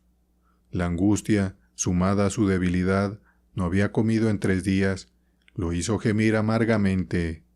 El despiadado alcalde le dijo: «Villano, traidor, esto solo es un anticipo de lo que sufrirás». Al quitarle los grilletes, cayó de rodillas y pronunció una breve oración, pidiendo a Dios que le diera fortaleza para soportar la cruel prueba que enfrentaba. El alcalde y el notario, sentados en sillas, lo desnudaron y lo ataron al potro. Su función era presenciar y registrar las confesiones y torturas del reo. Es imposible describir todas las torturas que le infligieron. Basta decir que estuvo en el potro más de 5 horas, durante las cuales recibió más de 70 torturas de la naturaleza más infernal. De haber continuado unos minutos más, habría muerto irremediablemente. Satisfechos por el tormento, los crueles verdugos lo bajaron del potro, le volvieron a poner los grilletes y lo llevaron a su antiguo calabozo. Solo recibió un poco de vino caliente, no por caridad, sino para evitar que muriera y reservarlo para futuros castigos. Como confirmación de esto, ordenaron que un carruaje pasara cada mañana antes del amanecer frente a la prisión, para que el ruido aterrorizara aún más al desdichado prisionero y le impidiera descansar. Permaneció en esta horrible situación, casi muerto de hambre, hasta el día de Navidad, cuando recibió algo de ayuda de Mariana, la doncella de la esposa del gobernador. Esta mujer, tras obtener permiso para visitarlo, le llevó miel, azúcar, pasas y otros alimentos. Al ver su estado, lloró amargamente, y al irse, expresó su pesar por no poder ayudarlo más.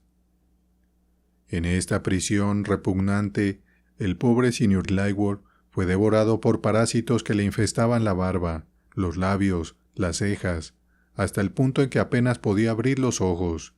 Su sufrimiento aumentaba al no poder usar sus manos o piernas para defenderse, debido a las mutilaciones causadas por las torturas.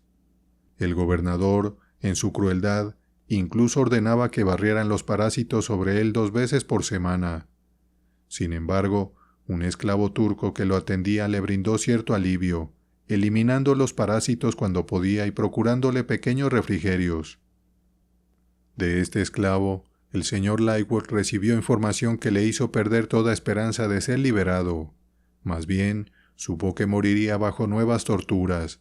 Le contaron que un sacerdote inglés y un tonelero escocés había traducido al español todos sus libros y escritos, y que en la casa del gobernador se decía que era un archihereje. Esta noticia lo alarmó profundamente, y con razón temió que pronto lo matarían, especialmente porque no habrían logrado, ni con torturas ni de otra manera, hacerlo variar sus declaraciones anteriores. 2 días después, el gobernador, un inquisidor, un sacerdote canónico y 2 jesuitas entraron en su calabozo. Después de varias preguntas insignificantes, el inquisidor le preguntó: «¿Eres católico romano y reconoces la supremacía del Papa?». Él respondió: «No lo soy, ni reconozco lo otro».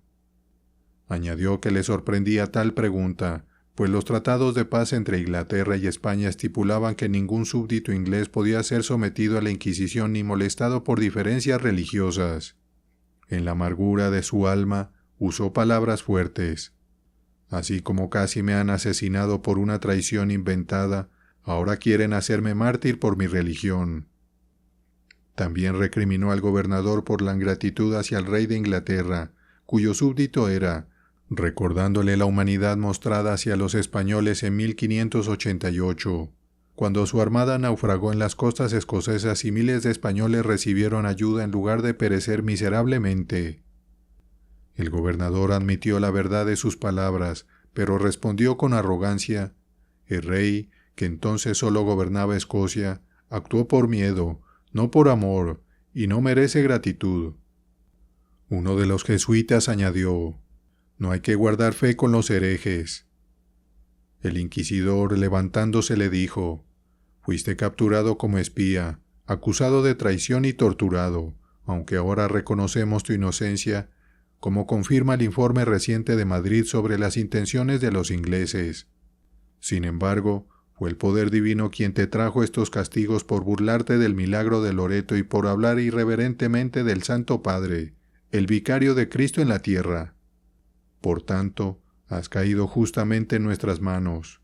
Tus libros y escritos fueron traducidos milagrosamente por la providencia, usando a tus propios compatriotas. Al terminar esta farsa, le dieron al prisionero 8 días para considerar si se convertía a su religión. Durante ese tiempo, el inquisidor le dijo que él y otras órdenes religiosas lo asistirían. Uno de los jesuitas, haciendo la señal de la cruz en su pecho, declaró: «Hijo mío, mereces ser quemado vivo, pero por la gracia de Nuestra Señora de Loreto, a quien has blasfemado, salvaremos tu alma y cuerpo». A la mañana siguiente, el inquisidor y 3 eclesiásticos más regresaron. El inquisidor preguntó qué dudas impedían su conversión, a lo que el prisionero respondió: «No tengo dudas, confío en las promesas de Cristo y en su voluntad revelada en los Evangelios, según profesa la Iglesia Católica Reformada, confirmada por la gracia». El inquisidor replicó: «No eres cristiano, sino un hereje absurdo, y sin conversión estás condenado». El prisionero argumentó que la religión y la caridad no se imponen con insultos, tormentos ni cadenas, sino con argumentos bíblicos. El inquisidor, furioso, lo golpeó en el rostro, lo insultó e intentó apuñalarlo, pero los jesuitas lo detuvieron. Desde entonces no volvió a visitarlo. Al día siguiente, los 2 jesuitas regresaron con aire solemne. El superior le preguntó qué decisión había tomado. El señor Lightwood respondió que estaba resuelto, a menos que le mostraran razones sólidas para cambiar de opinión. El superior hizo un discurso pedante sobre los 7 sacramentos, la intercesión de los santos, alabando la antigüedad y universalidad de su iglesia. El prisionero refutó: «La fe que profeso ha existido desde los tiempos de los apóstoles. Cristo siempre tuvo su iglesia, aunque estuviera oculta en vuestra oscuridad». Al ver que ni los argumentos ni las amenazas quebrantaban su constancia, los jesuitas se marcharon. El 8º día, cuando se pronunciaba la sentencia, regresaron con lágrimas fingidas. «Conviértete por el amor de Nuestra Señora de Loreto». «No temo ni a la muerte ni al fuego», respondió él. «Estoy preparado para ambos». Esa misma noche, el tribunal lo condenó a 11 torturas diferentes. Si sobrevivía, algo improbable, dado su estado, sería quemado en Granada después de Pascua. Esa noche cumplieron la primera parte de la sentencia con barbarie, pero Dios le dio fortaleza para resistir. Al día siguiente, el esclavo turco que antes lo había ayudado le llevó a escondidas higos y pasas, que el prisionero lamió como pudo. Este esclavo, criado para despreciar a los cristianos, se enfermó de angustia al ver su sufrimiento. Durante 40 días, una esclava negra lo atendió, llevándole comida y vino cada día. Mientras el señor Lightwood esperaba la muerte, la providencia intervino. Un noble español que visitó al gobernador de Málaga escuchó la historia. Como al prisionero lo habían acusado de espía, torturado, y al probarse su inocencia, lo entregaron a la Inquisición por herejía. Un sirviente flamenco presente en la cena, conmovido, buscó al factor inglés, el señor Wilde, y le contó todo. Los factores ingleses enviaron un mensaje urgente al embajador Sir Walter Aston, en Madrid. Este obtuvo una orden del rey de España para liberar al señor Lightwood y entregarlo a la fábrica inglesa. La orden, dirigida al gobernador de Málaga, fue recibida con disgusto por la Inquisición. El señor Lightwood fue liberado de su encierro en la víspera del domingo de Pascua. Lo llevaron de su calabozo en brazos del esclavo que lo había atendido hasta la casa del señor Boswick, donde recibió los cuidados necesarios. Afortunadamente, había una escuadra de barcos ingleses en el puerto al mando del señor Richard Hawkins, quien al enterarse de su situación, fue a tierra con una escolta y lo recibió de los comerciantes. Lo trasladaron inmediatamente en mantas al barco Vanguard, y 3 días después lo pasaron a otra nave por orden del general Sir Robert Mansell, quien dispuso que se le atendiera adecuadamente. La fábrica inglesa le proporcionó ropa, provisiones y 200 reales de plata, mientras que Sir Richard Hawkins le dio 2 doblones. Antes de partir de la costa española, Sir Richard exigió la devolución de sus papeles, dineros y libros, pero no obtuvo respuesta satisfactoria. Es imposible no reflexionar aquí sobre cómo la providencia intervino a favor de este hombre cuando estaba al borde de la destrucción. Por su sentencia, habría sido llevado a Granada y quemado en pocos días. Sin embargo, un simple sirviente, que no lo conocía ni tenía interés en salvarlo, arriesgó el disgusto de su amo y su propia vida para revelar su situación a un desconocido. Así actúa a menudo la providencia a favor de los oprimidos, siendo este un ejemplo notable. Después de 12 días en el puerto, el barco zarpó y en 2 meses llegó a Deptford. Al día siguiente, llevaron al señor Lightwood en un lecho de plumas a Theobalds, donde se encontraban el rey y la familia real. Aunque el rey estaba cazando, esa misma noche lo recibió y escuchó el relato de sus sufrimientos y su liberación. Conmovido, el monarca ordenó que lo enviaran a Bath y que se cubrieran sus necesidades con fondos reales. Gracias a esto, y bajo la gracia de Dios, el señor Lightwood recuperó gran parte de su salud, aunque perdió el uso del brazo izquierdo y varios huesos quedaron inútiles para siempre. A pesar de los esfuerzos, nunca recuperó su dinero ni efectos, aunque el rey y los ministros intervinieron. El embajador español Gondamore prometió devolverle sus bienes y pagarle como compensación por las torturas, pero estas promesas nunca se cumplieron. El astuto español eludió sus compromisos, aprovechando su influencia en el Consejo inglés durante un reinado que permitió la sumisión a las presiones extranjeras. Crowley sobre la Inquisición. Concluimos este capítulo con un extracto de nueva interpretación del Apocalipsis del reverendo George Crowley. En nuestro afortunado país, el poder de la Iglesia romana ha perecido hace tanto tiempo que nos cuesta concebir su naturaleza y más aún creer en su tiranía. La influencia de los monjes y los asesinatos de la Inquisición se han convertido en cuentos infantiles, y volvemos la mirada con un escepticismo generoso, pero injustificable, ante la historia de la autoridad papal. En casi toda Italia, los dominios flamencos de Alemania, gran parte de Francia y toda España, se estableció un gran cuerpo monástico que, profesando una obediencia secundaria al soberano, rendía su verdadera lealtad al Papa. Bajo el nombre de homenaje espiritual, se escondía la traición de jurar fidelidad a un monarca extranjero. Mientras hubiera reyes en Francia o España, el Papa era el verdadero rey de los dominicos. Las demás órdenes monásticas eran avanzadas del papado, pero la gran orden dominicana, opulenta en su falsa pobreza, poderosa en su hipócrita desdén por el poder terrenal y despiadadamente ambiciosa y cruel en su celo primitivo, era una provincia papal dentro de los reinos europeos, una Roma inferior. En la imitación más cercana a Roma, Este poder espiritual había asumido ferozmente la espada temporal. La Inquisición era ejército, rentas y trono en uno. Con los potros y las hogueras de un tribunal digno del abismo de oscuridad y culpa del que surgió, los dominicos llevaron el papado en triunfo por la cristiandad, aplastando todo vestigio de religión bajo las ruedas de su ídolo colosal. La subyugación de los albigenses en 1229 había dispersado a la Iglesia. El impacto de las grandes masas militares había pasado. Se requería una fuerza más sutil y activa para destruir al pueblo errante de Dios, y la Inquisición se multiplicó para la obra de muerte. Este terrible tribunal desafiaba todo principado e incluso toda forma de justicia. El secreto, que confunde la inocencia con la culpa, era el espíritu de todo su proceder. Todos sus pasos se daban en la oscuridad. El sospechoso de apartarse del papado era arrestado en secreto, juzgado en secreto.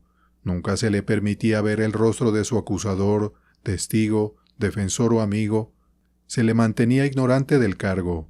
Se le instaba a autoinculparse. Si se demoraba, se le obligaba a este suicidio moral mediante el potro. Si se aterrorizaba, solo se le asesinaba más rápidamente para la diversión de la multitud. Desde el momento de su captura, nunca volvía a ver la luz del día hasta que era exhibido como un espectáculo público, un sacrificio festivo, para honrar la entrada de algún virrey viajero, alguna princesa recién casada o, en ocasiones más afortunadas, la presencia del soberano. Las mazmorras se vaciaban entonces, los restos humanos de la tortura y el azote se reunían desde la oscuridad. Grupos de miseria y agotamiento, con formas demacradas y miembros rotos, y semblantes reducidos por el dolor y el hambre, la desesperación y la locura, para alimentar las hogueras alrededor de las cuales los dominicos cantaban las glorias del papado y se regocijaban en la destrucción del cuerpo por el bien del alma. En el establecimiento original de la Inquisición en 1198, había asolado a los valdenses y a sus conversos, pero las víctimas se agotaron, o ya no valía la pena para un tribunal que buscaba tanto la riqueza como la fe de los perseguidos. La opulencia y la herejía solo se encontraban en España, y allí la Inquisición avanzó con paso gigantesco.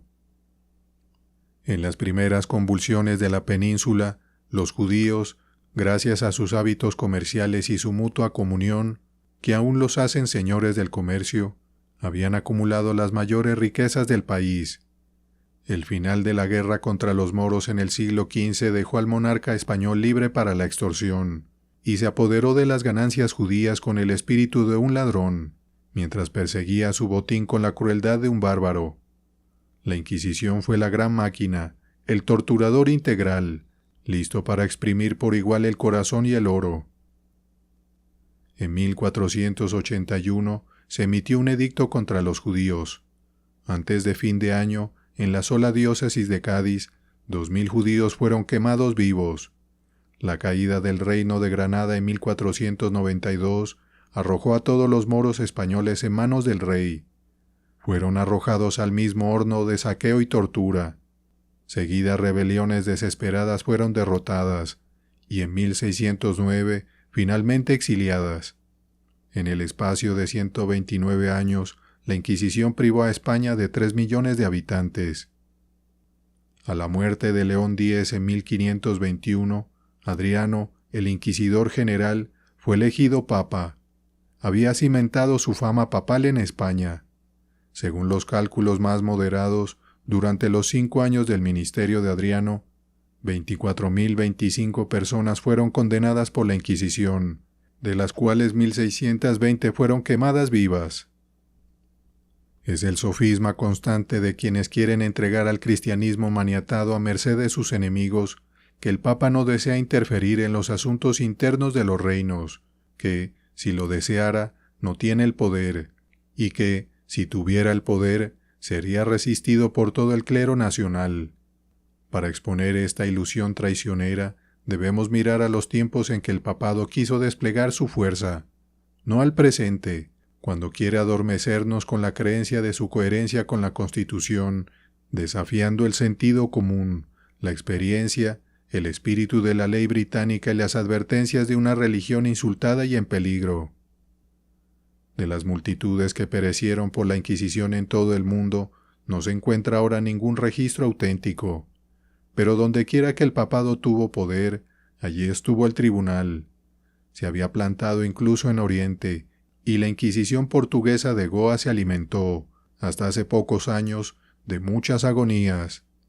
América del Sur se dividió en provincias de la Inquisición, y en una espantosa imitación de los crímenes del Estado Madre, las llegadas de virreyes y otras celebraciones populares se consideraban incompletas sin un auto de fe.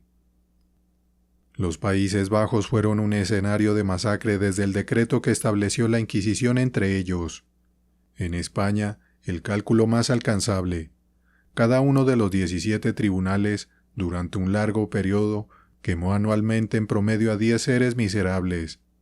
Debemos recordar que este número correspondía a un país donde la persecución había abolido durante siglos todas las diferencias religiosas y donde la dificultad no era encontrar la hoguera, sino la ofrenda. Sin embargo, incluso en España, así despojada de toda herejía, la Inquisición pudo aumentar su lista de asesinatos a 32.000. Los quemados en efigie o condenados a penitencias, castigos generalmente equivalentes al exilio, la confiscación y la mancha de sangre, es decir, a toda ruina excepto la mera pérdida de una vida útil, ascendieron a 309.000. Pero las multitudes que perecieron en mazmorras, por la tortura, el confinamiento y los corazones rotos, los millones de vidas dependientes hechas completamente desvalidas o llevadas a la tumba por la muerte de las víctimas, están más allá de todo registro, o solo registradas ante aquel que ha jurado que el que lleva a cautividad va a cautividad, y el que a espada mata, a espada será muerto. Apocalipsis 13, versículo 10. Tal fue la Inquisición, declarada por el Espíritu de Dios como a la vez descendiente imagen del papado. Para sentir la fuerza de este parentesco, debemos mirar a la época. En el siglo XIII, el papado estaba en la cúspide del dominio mortal. Era independiente de todos los reinos, gobernaba con un nivel de influencia nunca antes ni después poseído por un cetro humano. Era el soberano reconocido de cuerpo y alma. Para todos los fines terrenales, su poder era inconmensurable para bien o para mal. Podría haber difundido literatura, paz, libertad y cristianismo hasta los confines de Europa o del mundo, pero su naturaleza era hostil. Su triunfo más pleno solo reveló su mal más completo, y para vergüenza de la razón humana, y terror y sufrimiento de la virtud humana, Roma, en la hora de su grandeza consumada, engendró el monstruo y horrendo nacimiento de la Inquisición. El libro de los mártires de John Foxe.